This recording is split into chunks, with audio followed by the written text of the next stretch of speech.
فاعبد الله مخلصا له الدين، ألا لله الدين الخالص.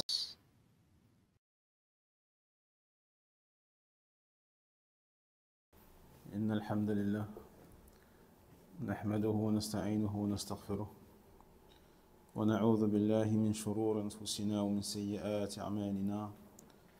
من يهده الله فلا مضل له ومن يضلل فلا هادي له، وأشهد أن لا إله إلا الله وحده لا شريك له، وأشهد أن محمدا عبده ورسوله صلى الله عليه وعلى آله وصحبه وسلم. يا أيها الذين آمنوا اتقوا الله حق تقاته ولا تموتن إلا وأنتم مسلمون. يا أيها الناس اتقوا ربكم الذي خلقكم من نفس واحدة وخلق منها زوجها وبث منهما رجالا كثيرا ونساء، واتقوا الله الذي تساءلون به والأرحام إن الله كان عليكم رقيبا. يا أيها الذين آمنوا اتقوا الله وقولوا قولا سديدا يصلح لكم أعمالكم ويغفر لكم ذنوبكم، ومن يطع الله ورسوله فقد فاز فوزا عظيما. أما بعد، فإن أصدق الحديث كتاب الله، وخير الهدي هدي محمد صلى الله عليه وسلم، وشر الأمور محدثاتها، وكل محدثة بدعة، وكل بدعة ضلالة، وكل ضلالة في النار.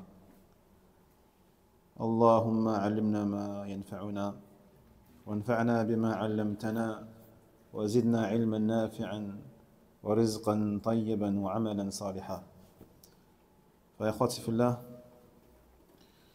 ما زال حديثنا موصولا في دراسة شرح كتاب الأدب المفرد لشيخنا الفاضل محمد رسلان حفظه الله تعالى، وما زلنا في باب يحثي في وجوه المداحين، يحثي في وجوه المداحين. والحديث عن محجن الأسلمي رضي الله عنه. نعم جبريل، اقرأ إن شاء الله.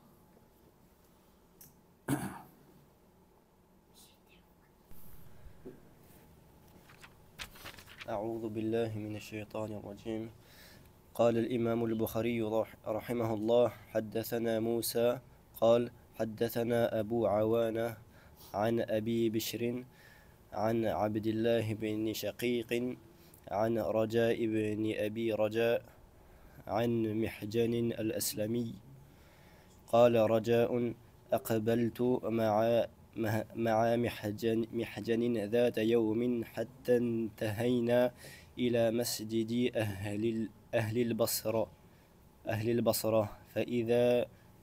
فإذا بريدة الأسلمي على باب من أبواب المسجد جالس. قال: وكان في مسجد رجل يقال له سكبة يطيل الصلاة. فلما انتهينا إلى باب المسجد وعليه بردة، وكان بريدة صاحب ميزاحات، فقال: يا محجن أتصلي كما يصلي سكبة؟ فلم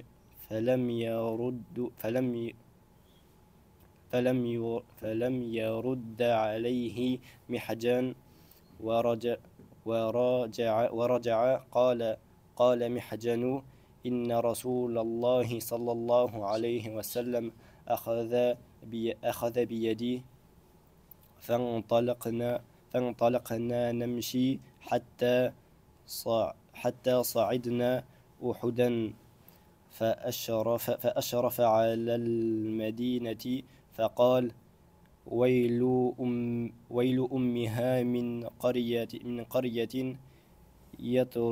يتركها أهلها كأعمر ما تكون يأتيها الدجال فيجد على كل باب من أبوابها ملكا فلا يدخلها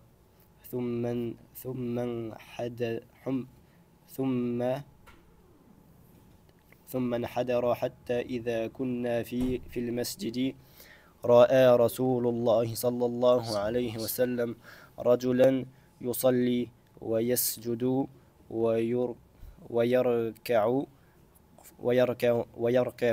ويركع فقال لي رسول الله صلى الله عليه وسلم من هذا؟ فأخذت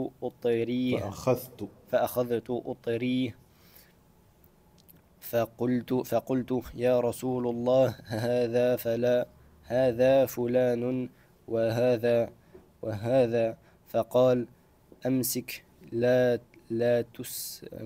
لا تسمعه فتهلكه. قال فانطلقا يمشي حتى إذا كان عند حجره لكنه نفض يديه ثم قال إن خير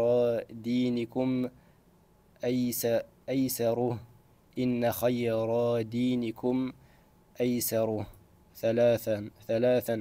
طيب، الحمد لله.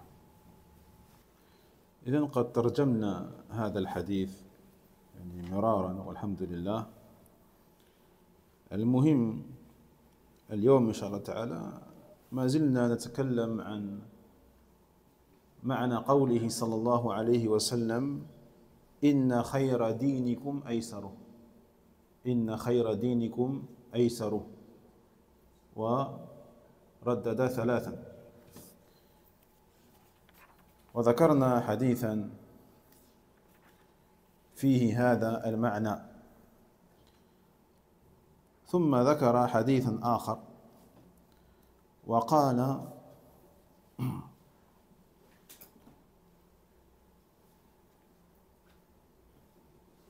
رسول الله صلى الله عليه وسلم ألم أخبر أنك تصوم النهار وتقوم الليل؟ ألم أخبر يا عبد الله؟ من هو عبد الله في هذا الحديث وفي الحديث الذي ذكرنا في درسنا الماضي، الذي كان يريد أن يصوم كل يوم وأن يقوم كل ليلة؟ لا ابن لا pas noté. ابن شقيق ليس بصحابي، c'est pas un compagnon de شقيق، c'est un tabi'i. ابن عمرو cherchez trop tard. ابن عمرو، عبد الله ابن عمرو بن العاص رضي الله عنه، c'est lui qui a dit comme quoi il voulait jeûner tous les jours et prier toute la nuit sans s'arrêter, sans dormir. C'est Abdullah ibn Amr. Et dans le second hadith qu'on va citer ici, ça le concerne à lui aussi. فقال النبي صلى الله عليه وسلم لعبد الله بن عمرو ألم أخبر أنك تصوم النهار وتقوم الليل، أي تصوم كل يوم وتقوم كل ليلة؟ فقال قلت بلى يا رسول الله. فقال صلى الله عليه وسلم فلا تفعل،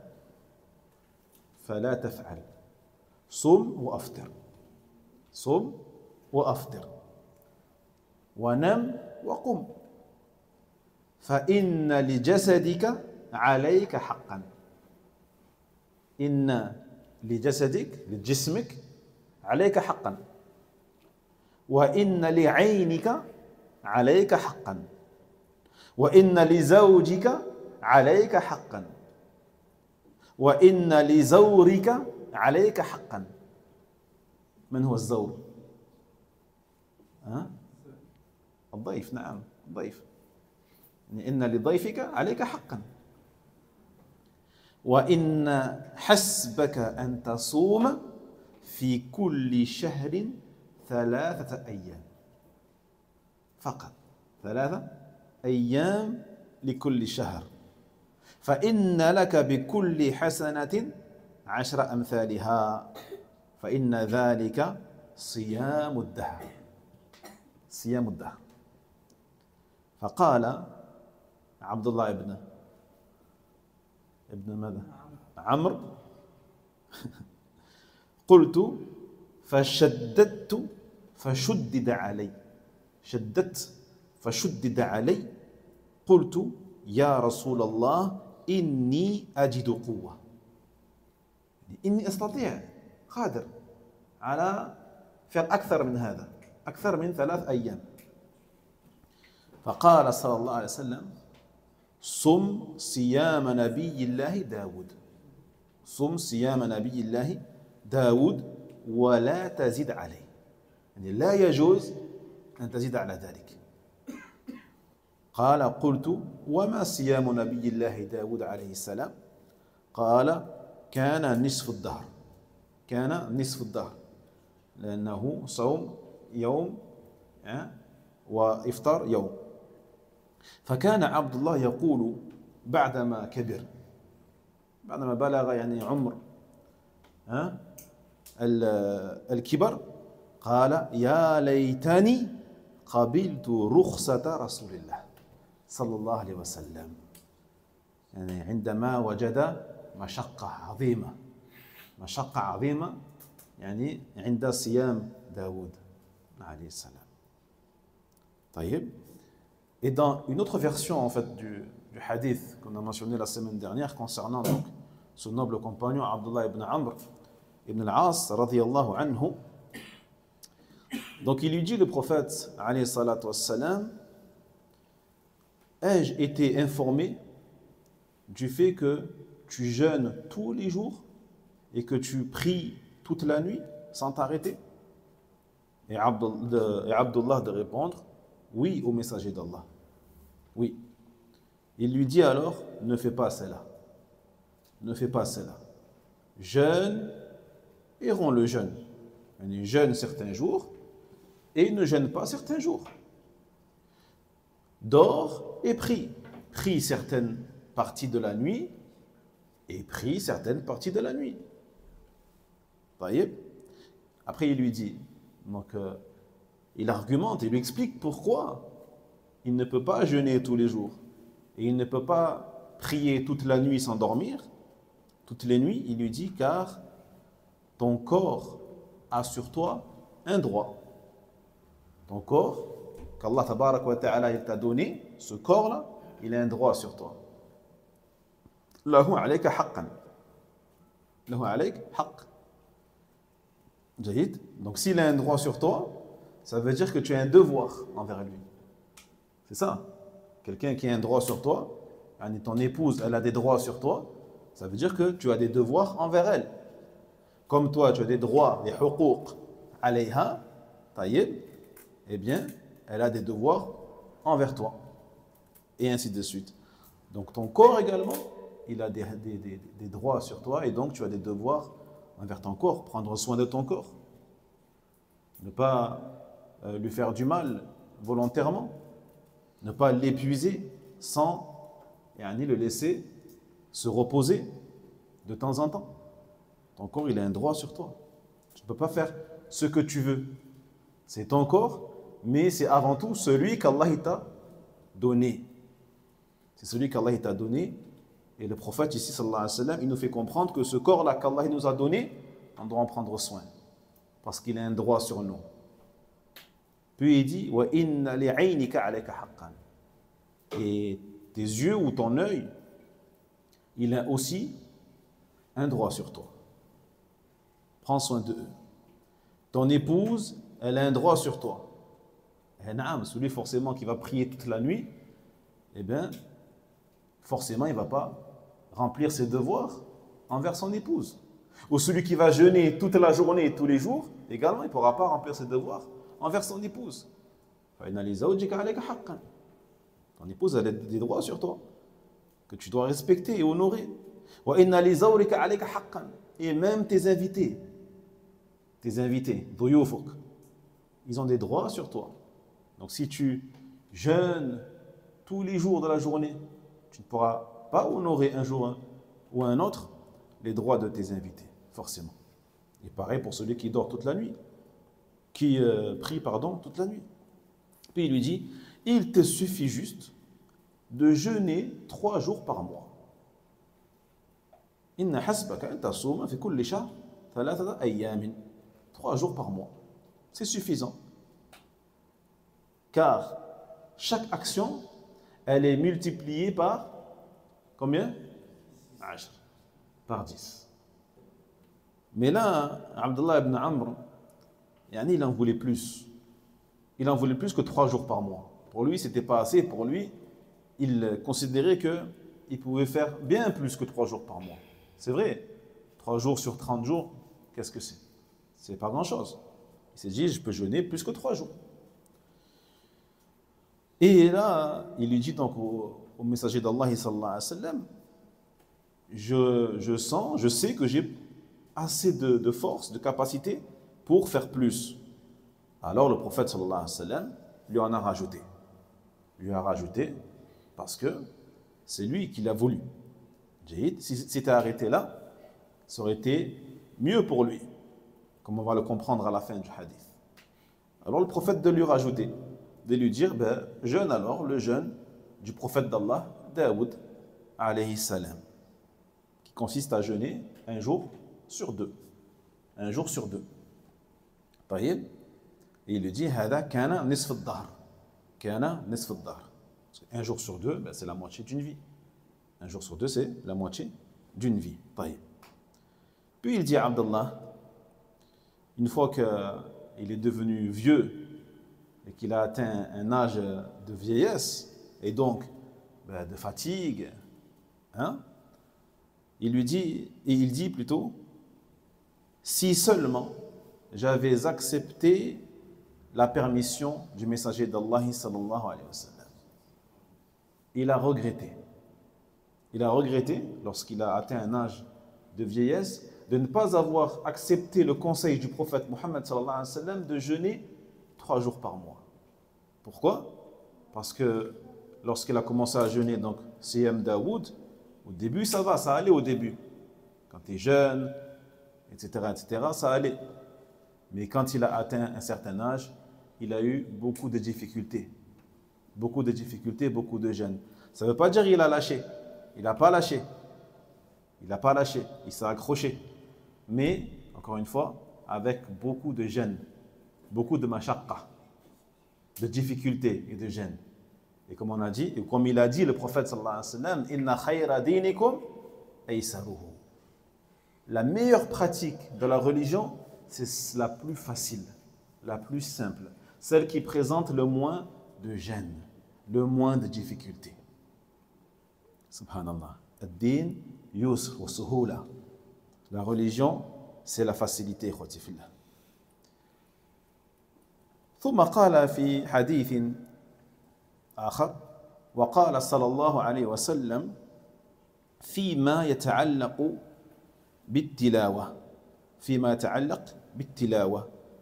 اقرأ القرآن كل شهر اقرأ القرآن كل شهر أي اختم القرآن مرة واحدة في شهر فقال قلت يا رسول الله إني أطيق أفضل من ذلك إن أطيق أفضل أي يعني أنا قادر على أن أختم القرآن أكثر من مرة في شهر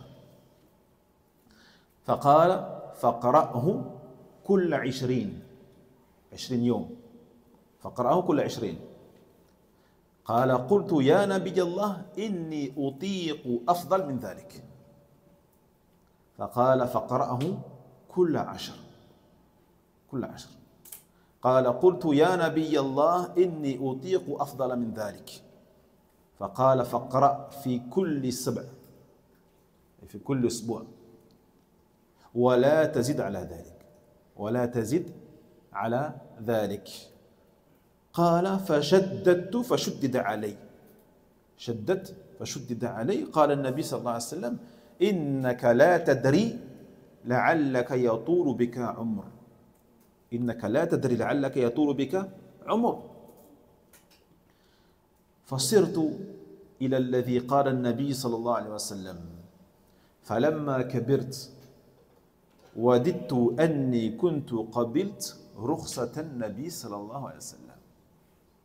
حتى في ختام قراءة القرآن الكريم فبين النبي صلى الله عليه وسلم الهدي القاصد المعتدل الوسط في ذلك، في الصيام، في قيام الليل، في قراءة القرآن. فعلى العبد أن يحرص على أداء الطاعات دون أن يشق على نفسه، دون أن يشق على نفسه، وأن يراعي قوله صلى الله عليه وسلم أحب الأعمال إلى الله أدومها. أحب الأعمال إلى الله أدومها وإن قل، وإن كان قليلا. Et dans un hadith, il dit également à Abdullah, il lui dit, lis le Coran une fois par mois. C'est-à-dire, finis le Coran du début à la fin, une fois par mois. Hein? Organise-toi, arrange-toi pour le faire une fois par mois, alhamdulillah. Comme beaucoup le font pendant le mois de Ramadan, pendant le mois de Ramadan. Et là, il lui dit, je suis capable, messager d'Allah, de faire mieux que cela, mieux qu'une fois. Je suis capable. Alors il lui dit, finis-le, termine-le, tous les 20 jours, tous les 20 jours. Et là il lui dit, ô prophète d'Allah, je suis capable de faire mieux que 20 jours.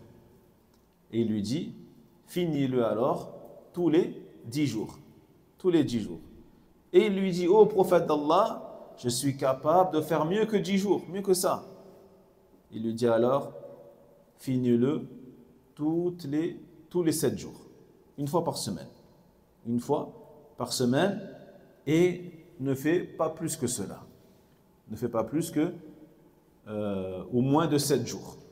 Non, tous les 7 jours, ikhtim al-Qur'an, alhamdulillah. Mais il en voulait plus encore. Il en voulait plus. Et là, le prophète sallallahu alayhi wa sallam de lui dire, tu ne sais pas, il se peut qu'Allah tabarak wa ta'ala te fasse vivre vieux. Te fasse vivre vieux. Et donc, que tu atteignes un âge où tu ne pourras plus le faire. Et Allah tabarak wa ta'ala, il préfère qu'on en fasse moins, mais qu'on le fasse tout le temps. Jusqu'à la fin de notre vie. C'est ça qu'Allah Jalla wa Ala, il veut de nous et qu'il préfère de nous. Qu'on en fasse moins, mais qu'on ne s'arrête jamais de le faire. On ne s'arrête jamais. D'accord? Alors, il dit ici, Abdullah, par la suite, j'ai donc atteint, comme l'avait dit le prophète sallallahu alayhi wa sallam, un âge avancé. Effectivement, j'ai atteint un âge avancé et j'ai regretté. Et j'aurais voulu accepter la recommandation du prophète sallallahu alayhi wa sallam qui était de finir le Coran une fois par mois ou tous les 20 jours maintenant. Mais pas en 7 jours ou en moins de 7 jours. D'accord? Car cela est devenu difficile pour lui. Imagine-toi, subhanallah, toute ta vie, تختم القرآن مرة في الأسبوع. Chaque semaine, tu termines le Coran. هذا شيء كبير. C'est quelque chose. Déjà une fois par mois, beaucoup ont du mal à finir le Coran une fois par mois. كل شهر. Hein? On ne parle même pas de ceux qui l'ouvrent presque jamais. Qui l'ouvrent presque jamais, le Coran al-Karim. Qui ont fait le hajr, qui ont boycotté le Coran al-Karim. Hein? Combien de gens appellent à boycotter les multinationales, les grandes marques hein, qui financent certains pays, certaines nations, mais ils ont boycotté le Coran. Ils ont boycotté le Coran. Taïeb. Et ça, c'est le boycott, le pire qui puisse exister. C'est le fait de s'éloigner, de ne jamais ouvrir le livre d'Allah Tabaraka wa Ta'ala. C'est l'un des pires. Non. Donc ici, dans ces hadiths, le Nabi sallallahu alayhi wa sallam, il nous appelle donc à la voie du juste milieu, à la voie de la modération. Il nous enseigne, il nous éduque que le musulman doit veiller à pratiquer des adorations d'Allah Tabaraka wa Ta'ala sans que cela soit une gêne pour lui, sans que cela représente une difficulté ou quelque chose de pénible. Quelque chose de pénible. Il faut que cela reste facile. Hein? Facile, agréable. Agréable à faire. Et qu'il doit faire attention donc à la parole du prophète sallallahu alayhi wa sallam qui a dit les meilleures actions pour Allah. Les meilleures actions pour Allah, adwamuha, sont celles qui durent dans le temps, qui durent tout le temps, que tu n'arrêtes jamais. Wa in qalla, même si elles sont peu, même si elles sont en petite quantité. Taïeb. Mieux, regardez comment la religion est facile, subhanallah. Il est meilleur de jeûner juste 3 jours par mois. 3 jours par mois. 13, 14, 15. Les 3 jours de al-bid, de pleine lune. Et encore, même ça, si tu ne peux pas. Si tu ne peux pas faire les 13, 14, 15, parce que ça ne tombe pas dans des jours où c'est facile pour toi, eh bien, choisis tes jours. Choisis 3 jours dans le mois pour lesquels il t'est plus facile de jeûner. D'accord? Et tu fais ça tous les mois, toute ta vie. Tu ne rajoutes rien. Tu ne rajoutes rien du tout. En faisant ça, tu auras suivi le conseil du prophète sallallahu alayhi wa sallam qui a dit « Inna khayra dinikum aysaruhu » La meilleure application dans la religion, c'est la plus facile, hein, celle qui gêne le moins, la plus agréable. Aysaruhu. Ensuite, tu auras également suivi le conseil du prophète Mohammed sallallahu alayhi wa sallam vis-à-vis de ce qu'Allah il aime le plus. Car nous, on fait les choses pour satisfaire Allah tabaraka wa ta'ala, pour qu'Allah il soit content de nous et les choses qu'Allah il aime le plus. D'accord? Et Allah, ce qu'il aime le plus de nous, c'est qu'on fasse la chose sans s'arrêter. On la commence et on ne l'arrête jamais. D'accord? Même si elle est peu. Et en faisant ça, tu seras mieux que celui qui aura fait, mathalan, siyam al-ithnin wal-khamis. Il a fait donc le jeûne de lundi et jeudi, ce qui fait plus de 3 jours par mois. Ça fait minimum 8 jours par mois. D'accord? Mais qui va le faire pendant quelques temps et qui va arrêter. Il va arrêter parce que c'est trop lourd pour lui. C'est trop lourd. Parce qu'il a commencé peut-être quand il était célibataire. Célibataire où là, il n'avait pas de travail. Alors qu'il a commencé fort. Hein? Combien de jeunes ils ont voulu commencer comme ça, fort? Siyam, l'ithnin, khamis, ou Siyam Daoud. Siyam Daoud, 1 jour sur 2. Mais le jour où il s'est marié, le jour où il a eu un travail, hein, où il a travaillé des 7 heures par jour et des horaires comme ça, là, il a commencé à réfléchir. Il a commencé à réfléchir. Et non, c'est pour ça qu'il lui dit, le prophète sallallahu alayhi wa sallam, attention, il se peut que tu vives vieux. Mais ça, on peut aussi dire, attention, il se peut que tu vas te marier. Il se peut que tu vas avoir des enfants.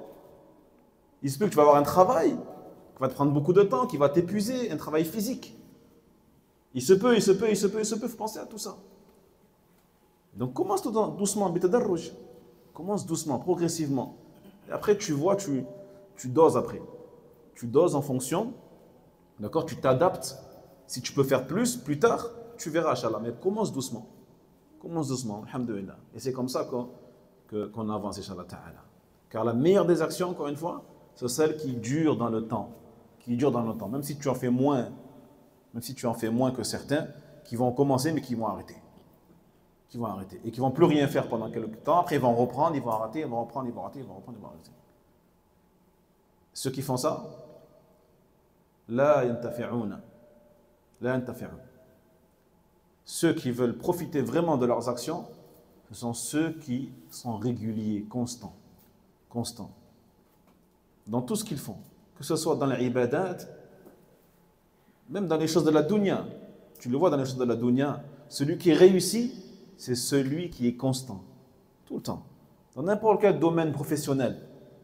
Celui qui, à la fin, atteint le succès ou la réussite, c'est celui qui a été régulier. Même s'il a fait moins que les autres. Même s'il a fait moins que les autres, mais il n'a pas lâché. 1 an, 2 ans, 3 ans, 4 ans, 5 ans, 10 ans, 15 ans. Jusqu'à ce que ça devienne un ingénieur dans ce qu'il fait. Un ingénieur dans ce qu'il fait. La longévité. Et puis tu vois ceux qui ont commencé fort et qui ont arrêté au bout de quelques mois ou quelques années, mais ces gens-là, tu ne les vois plus. Ces gens-là, tu ne les vois plus. Et également, donc l'étude de la science, elle exige une patience, elle exige une régularité, une constance. Celui qui n'est pas régulier, il n'arrivera jamais. Il n'apprendra rien. Il n'apprendra rien. Il vient une fois sur deux. Des fois il vient, des fois il ne vient pas. Des fois il se réveille, des fois il ne se réveille pas. Des fois il vient à la mosquée, des fois il reste chez lui. Lui, il n'apprendra jamais, il ne réussira pas. Il va retenir une chose, il va l'oublier. Il va l'oublier. Alors que celui qui est tout le temps là, tout le temps là, tout le temps là, tout le temps là, tout le temps là, au début, il se peut qu'il ne retienne pas. Mais à force de répéter, après ça rentre. Ça reste, alhamdoulilah. Donc les clés, parmi les clés de la réussite, hein, c'est quoi? La persévérance, la constance, la régularité. Être régulier. أحب الأعمال إلى الله أدومها وإن قل. ما يؤخذ من الحديث النهي عن المدح في قوله صلى الله عليه وسلم لا تسمعه فتهلكه وهذا يحمل على الغلو والإطراء والمجاوز للحد والإفراط في المدح بحيث يوصف المرء بما ليس فيه أو يمدح الرجل الذي يخاف عليه من الإعجاب بنفسه والفساد لقلبه. Nous tirons de ce hadith, le hadith de Mihjan, lorsqu'il a commencé à dire du bien de la personne qui restait très longtemps en prière, etc. Et que le prophète, sallallahu alayhi wa sallam, il a dit « La tusmi'hu » ne lui fais pas entendre les éloges que tu es en train de lui faire. Fais qu'il ne t'entende pas. « Fatuhlika » Parce que s'il t'entend, eh ben, tu vas le tuer. Tu vas le mener à sa perte. Donc là, ça concerne bien sûr soit les éloges qui sont exagérés, qui dépassent la limite, d'accord, l'excès dans les éloges, ou, et parmi les excès, bien, le fait de dire des choses que la personne ne possède pas comme qualité, donc ça rentre en même temps dans le mensonge, voyez, ou alors le fait que, même si c'est la vérité, mais la personne n'est pas à l'abri de quoi? Eh bien, de l'orgueil, de l'ujb, l'autocomplaisance, l'autosuffisance, et donc tu vas l'amener plus tard à quoi? Eh bien, à rendre ses œuvres nulles. À cause de quoi? À cause de l'ostentation, de ce genre de choses. ثانيا بيان أن خير الدين أيسره وهو الصادق المصدوق صلى الله عليه وسلم. Deuxièmement, nous tirons de ce hadith le fait que la meilleure religiosité, la meilleure pratique de la religion, c'est la plus facile. C'est la plus facile. C'est la parole du prophète sallallahu alayhi wa sallam. وهو الصادق المصدوق. ما الفرق بينهما؟ ما الفرق بين الصادق والمصدوق? On dit que le prophète, il est sadiq et il est masdouq. Mais c'est quoi la différence entre les deux, du coup?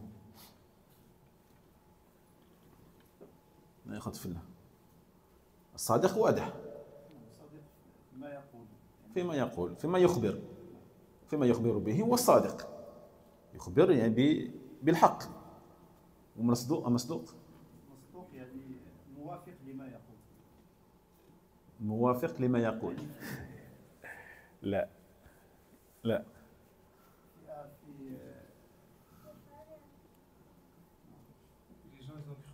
لا، هذا المصدق، لكن المصدوق لا.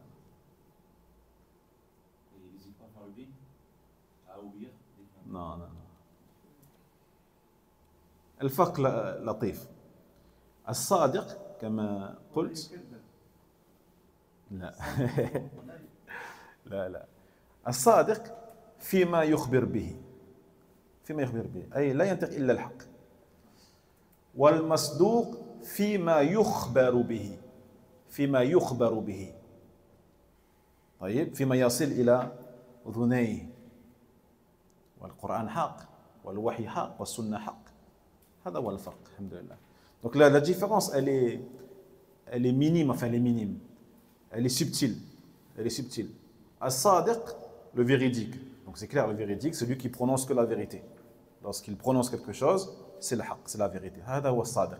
Et al-masdouq, c'est celui qui reçoit la vérité. C'est celui qui ne reçoit que la vérité. Donc la révélation, c'est la vérité. Le Coran, c'est la vérité. La sunna, c'est la vérité. Vous voyez? La différence entre al-sadiq et al-masdouq, c'est ça. فهمتم؟ طيب. فدين الإسلام دين اليسر والسهولة، لا عسر فيه ولا عنت ولا مشقة، فليأخذ المكلف من أعمال الدين أيسرها وتسهل عليه. يأخذ المكلف المسلم المؤمن من دينه وأعمال دينه أيسرها وما تسهل عليه، والتي لا مشقة فيها، ولا يعرض نفسه لما يشق عليه أو يجعله في حرج، فإن خير الدين أيسره، كما قال النبي صلى الله عليه وسلم في هذا الحديث. Donc la religion de l'islam, pour finir et clôturer ce chapitre, c'est une religion de facilité. Une religion de facilité, dans laquelle donc il n'y a pas de pénibilité, de difficulté et de gêne. Donc al-mukallaf, celui qui est responsable religieusement, il se doit de pratiquer de la religion d'Allah tabarak wa ta'ala ce qui est le plus simple. Ce qui est le plus simple pour lui et qui ne comporte aucune gêne et aucune difficulté, et il n'a pas à exposer sa personne à ça. Allah tabarak wa ta'ala ne l'a pas demandé d'exposer sa personne, son nafs, à la difficulté ou à la pénibilité, de dire non, moi je suis malade mais je jeûne quand même. Je suis malade, je sais que si je vais jeûner, je vais avoir mal à la tête. Je vais être éprouvé si je vais jeûner. Mais je le fais quand même parce que je le fais pour Allah tabarak wa ta'ala. Et il croit que c'est bien ce qu'il fait. Il croit qu'Allah tabarak wa ta'ala, il aime ce qu'il fait. Alors que c'est le contraire. Allah, il n'aime pas ce qu'il fait. Allah, il préfère qu'il ne jeûne pas. Il préfère qu'il ne jeûne pas. Et il a le droit de ne pas jeûner parce qu'il est malade. Il est malade. Allah, il préfère donc que cette personne-là, malade, ne jeûne pas et rattrapera plus tard quand elle pourra jeûner. Alhamdulillah. طيب.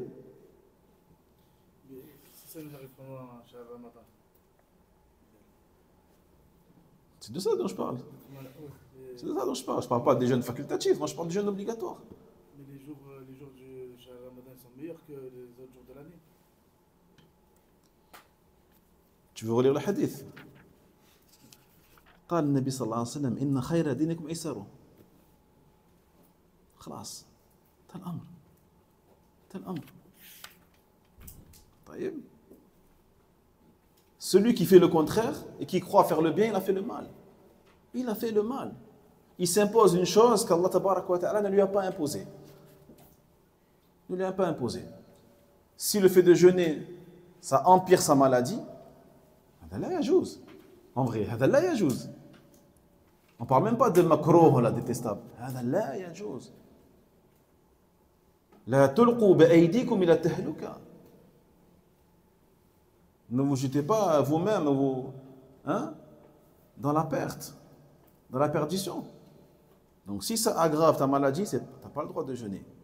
Si ça retarde ta guérison, tu n'as pas le droit de jeûner. Tu n'as pas le droit de jeûner. Alhamdulillah. Même les personnes âgées qui ne peuvent pas jeûner, à cause de des maladies ou à cause de la vieillesse et tout, donc eux, qui n'espèrent plus la guérison, parce qu'ils ont atteint un âge avancé, ils n'espèrent plus le shifa. Là, il y aura shifa. Mais qu'est-ce qu'ils font? Ils ne jeûnent pas. Ils nourrissent pour chaque jour un pauvre. Alhamdulillah. Alhamdulillah. Ad-din yusr. Ad-din yusr. Mais encore une fois, le problème, c'est que quand on n'apprend pas sa religion, on n'apprend pas ses hadiths, on n'apprend pas les ahkam, l'islam, ad-din, on va forcément tomber dans quoi? Dans les extrêmes. Dans les extrêmes et dans l'exagération. Ça vient d'où l'exagération?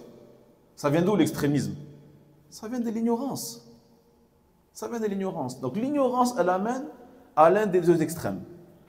Soit à l'exagération, elle ifrat, ou soit à l'autre extrême qui est tafrit, le laxisme, la négligence. Alors que celui qui a appris, wa tafaqqa fi dinihi, lui il est où? Toujours au juste milieu. Toujours au juste milieu. D'où l'importance, encore une fois, de l'ilm, d'apprendre la science. Parce que celui qui n'a pas la science, il va croire que ce qu'il fait est bien, alors que ce n'est pas bien. Lui croit que c'est bien, il se force, mesquine. Non, moi je le fais pour Allah tabarak wa ta'ala. Et tu le vois presque qu'il tombe dans les pommes. Durant la journée, presque il a mal à la tête, des migraines incroyables, et il croit qu'Allah il aime ça. Alors que mesquine, il est en train de faire une chose qu'Allah il n'aime pas. Inna alayhi li jasadihi haqq. Son corps, il a un droit sur lui, son corps. Son corps a un droit sur lui. طيب نعم فإن خير الدين أيسره comme l'a dit الصادق المصدوق صلى الله عليه وسلم.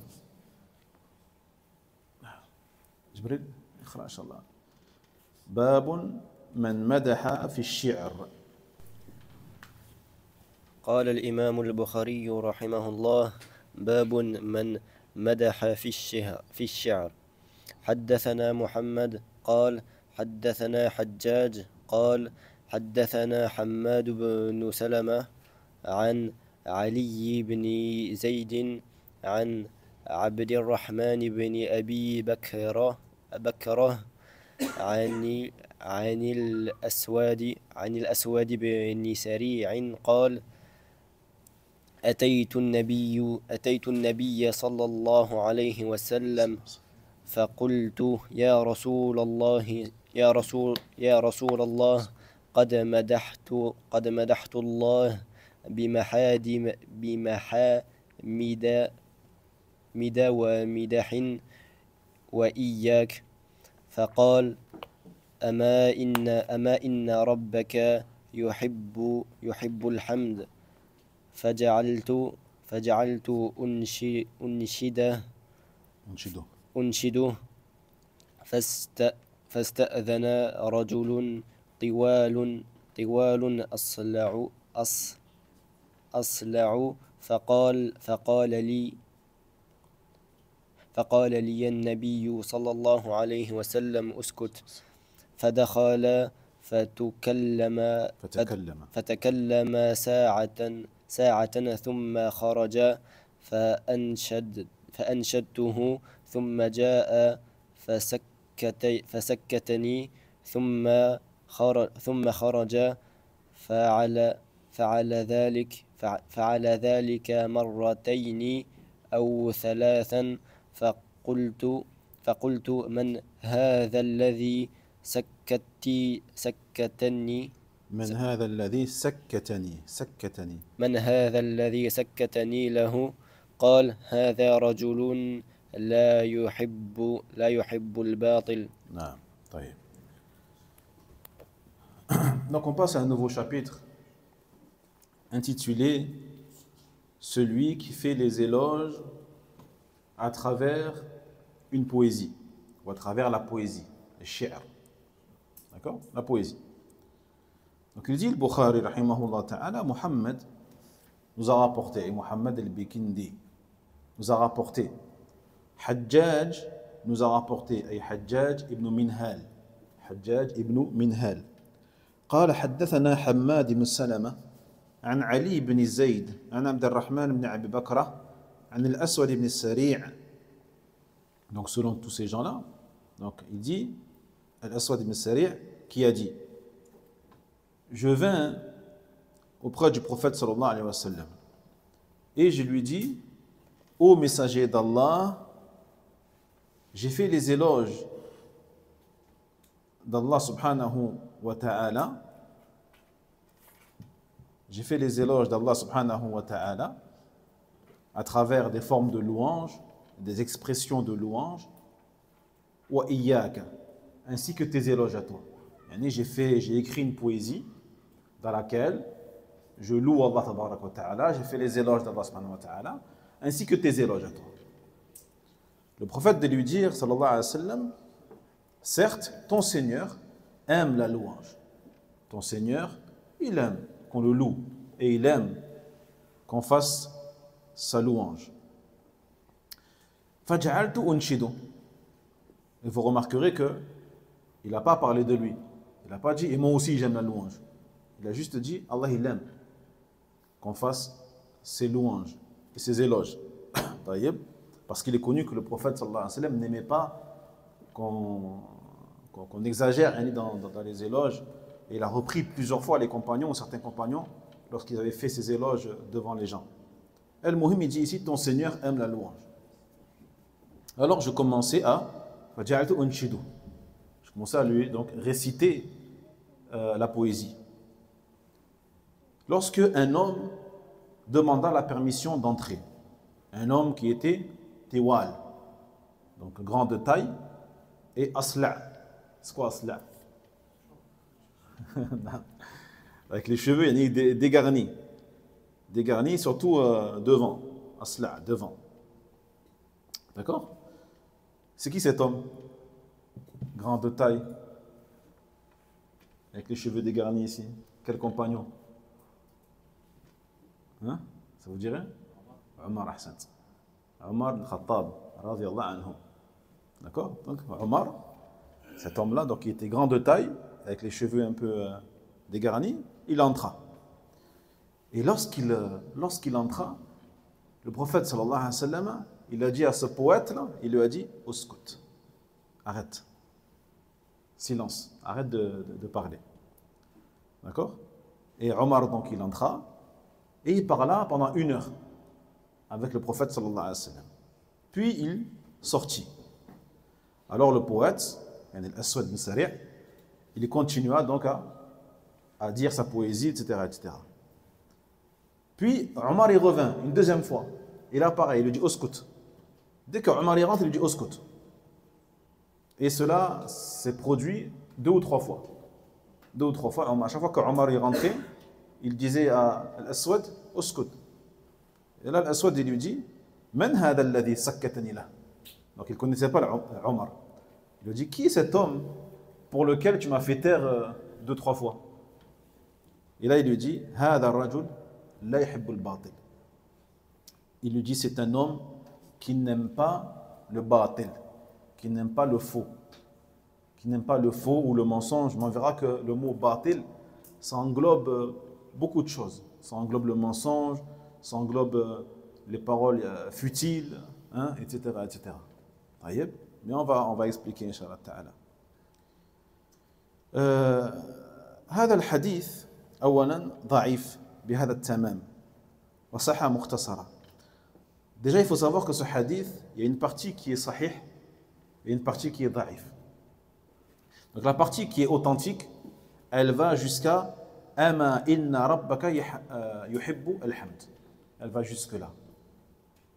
Lorsque donc il lui dit, j'ai fait un poème dans lequel j'ai loué Allah et j'ai fait tes éloges, et qu'il lui dit, le prophète sallallahu alayhi wa sallam, Allah ton Seigneur, il aime qu'on fasse ses louanges.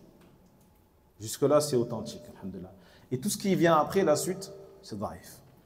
La venue de Omar, etc. etc. Hada daïf. D'accord? لأن من رواته علي بن زيد وهو ابن جدعان وهو ضعيف ولكن الحديث صح مختصرا وأخرجه أحمد وأبو نعيم في الحلية. نعم. فقوله فاستأذن رجل طوال وهو عمر بن الخطاب رضي الله عنه. وقوله أصلع هو الذي انحسر شعر رأسه. انحسر شعر رأسه من مقدم الرأس. من مقدم الرأس. D'accord? Donc Asla, pour être plus précis, c'est celui qui a perdu ses cheveux de devant ainsi. D'accord? Donc il y a des gens qui les perdent en haut, d'autres derrière et certains devant. D'accord? Donc Asla, c'est celui qui les perd devant.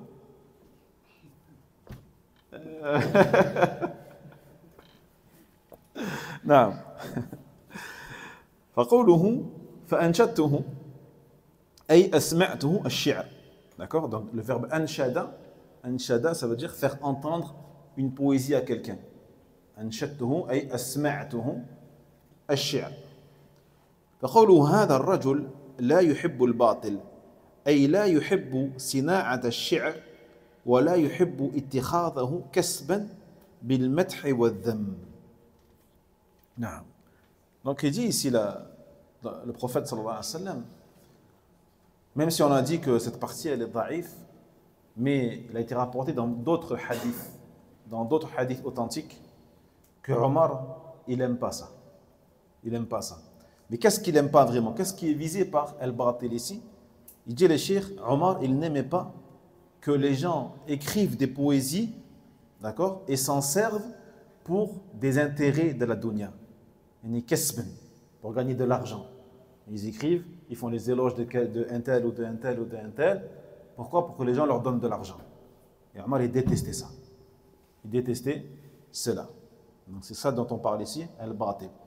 Donc c'est pas, ça peut être vrai, ça peut être une poésie dans laquelle il y a des vérités, mais l'intention d'avoir de l'argent derrière et de gagner de l'argent derrière et de profiter donc de cela, Omar détestait cela.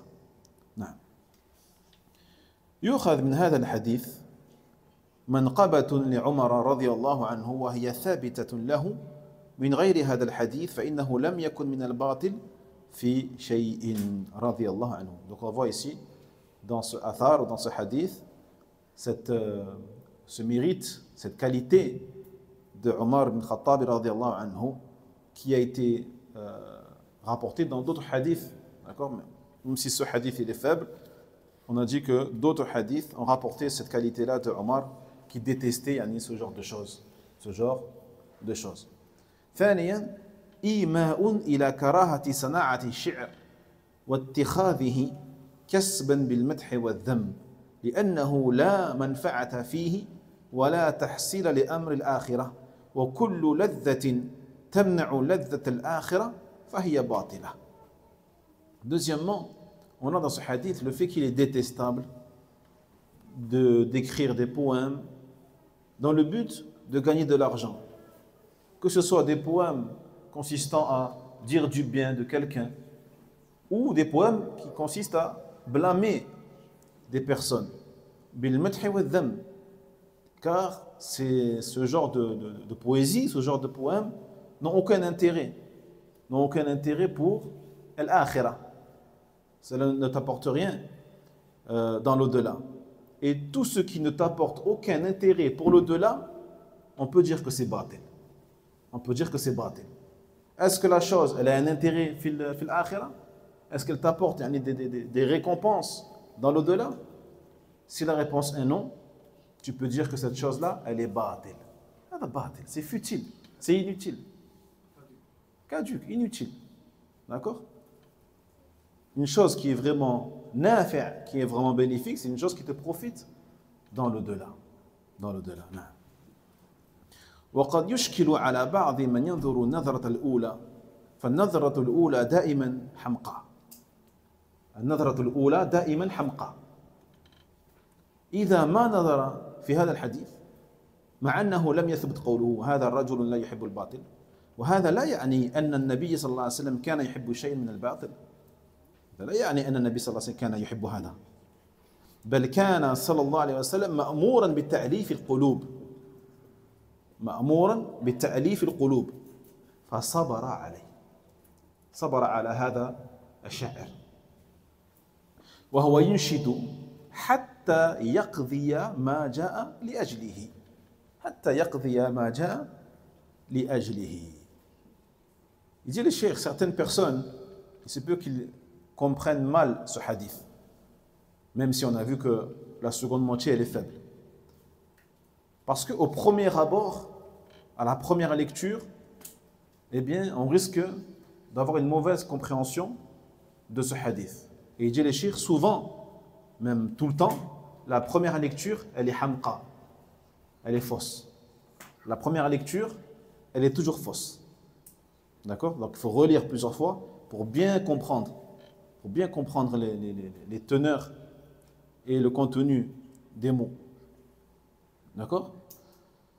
Donc ce hadith ne veut pas dire que le prophète sallallahu alayhi wa sallam, lui, il aime écouter le batil. Parce que quand Omar y rentre, il lui dit au scout, et quand il sort, le poète il continue et le prophète d'écouter.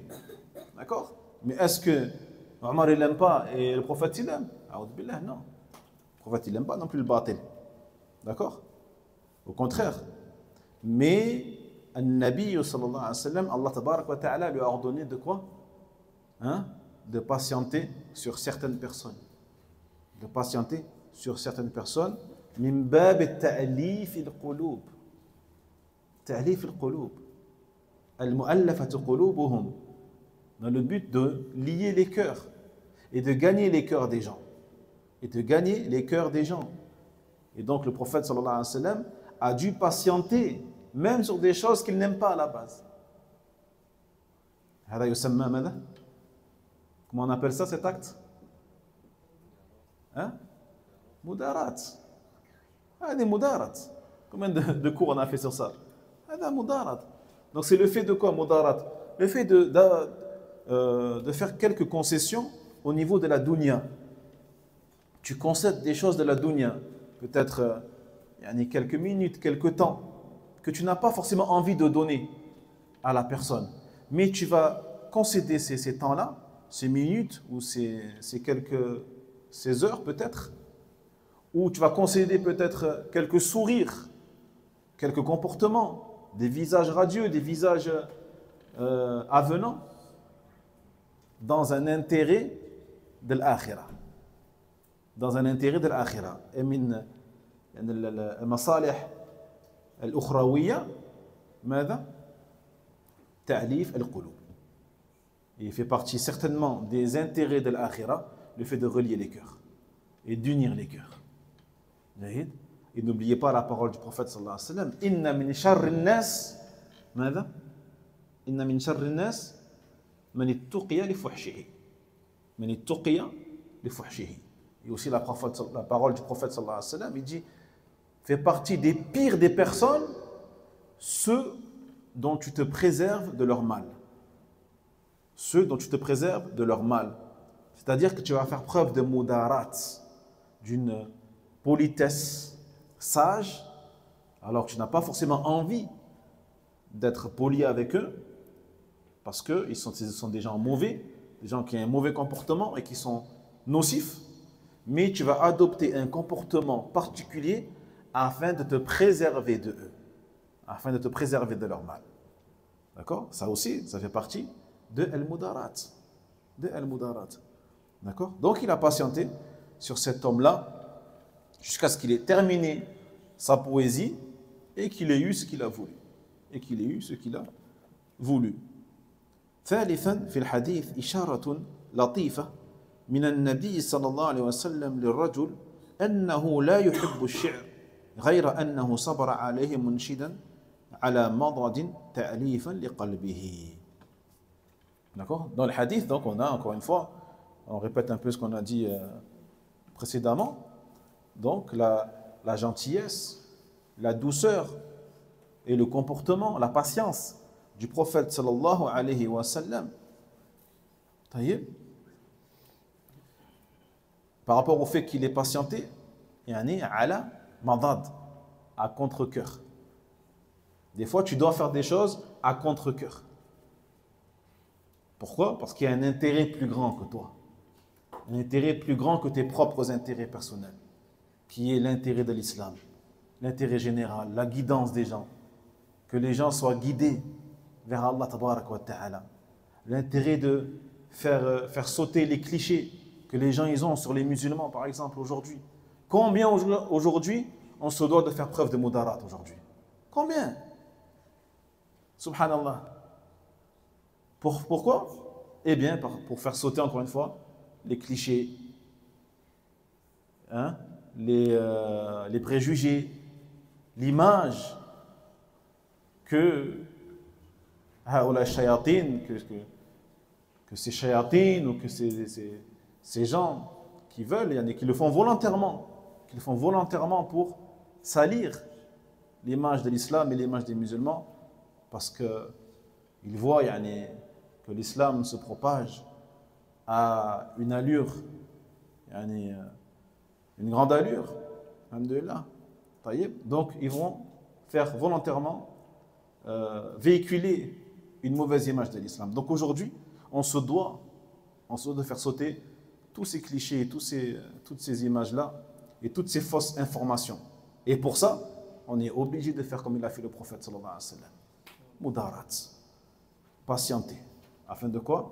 Afin de gagner les cœurs. Afin de gagner les cœurs des gens, walhamdulillah. Et c'est Allah qui guide les cœurs, bien sûr. Jahid. Et pour ça, des fois, tu es obligé de faire des choses à contre-cœur. À contre-cœur. Mais n'oublie pas qu'en faisant cela, si tu le fais pour Allah, tabarak wa ta'ala, tu seras récompensé. Bi'idhnillahi azza wa jal. C'est là? Alhamdulillah. نكتفي بهذا القدر إن شاء الله. فأسأل الله جل وعلا أن يهدينا جميعا وأن يؤلف بين قلوبنا ويحيينا ويتوفنا على الإسلام والتوحيد والسنة ومفارقة الشرك والبدعة والعلم عند الله. وآخر دعوانا أن الحمد لله رب العالمين وصلى الله وسلم على نبينا محمد وعلى آله وأصحابه أجمعين. بارك الله. وينجي الله الذين اتقوا بمفازتهم لا يمسهم السوء ولا هم يحزنون.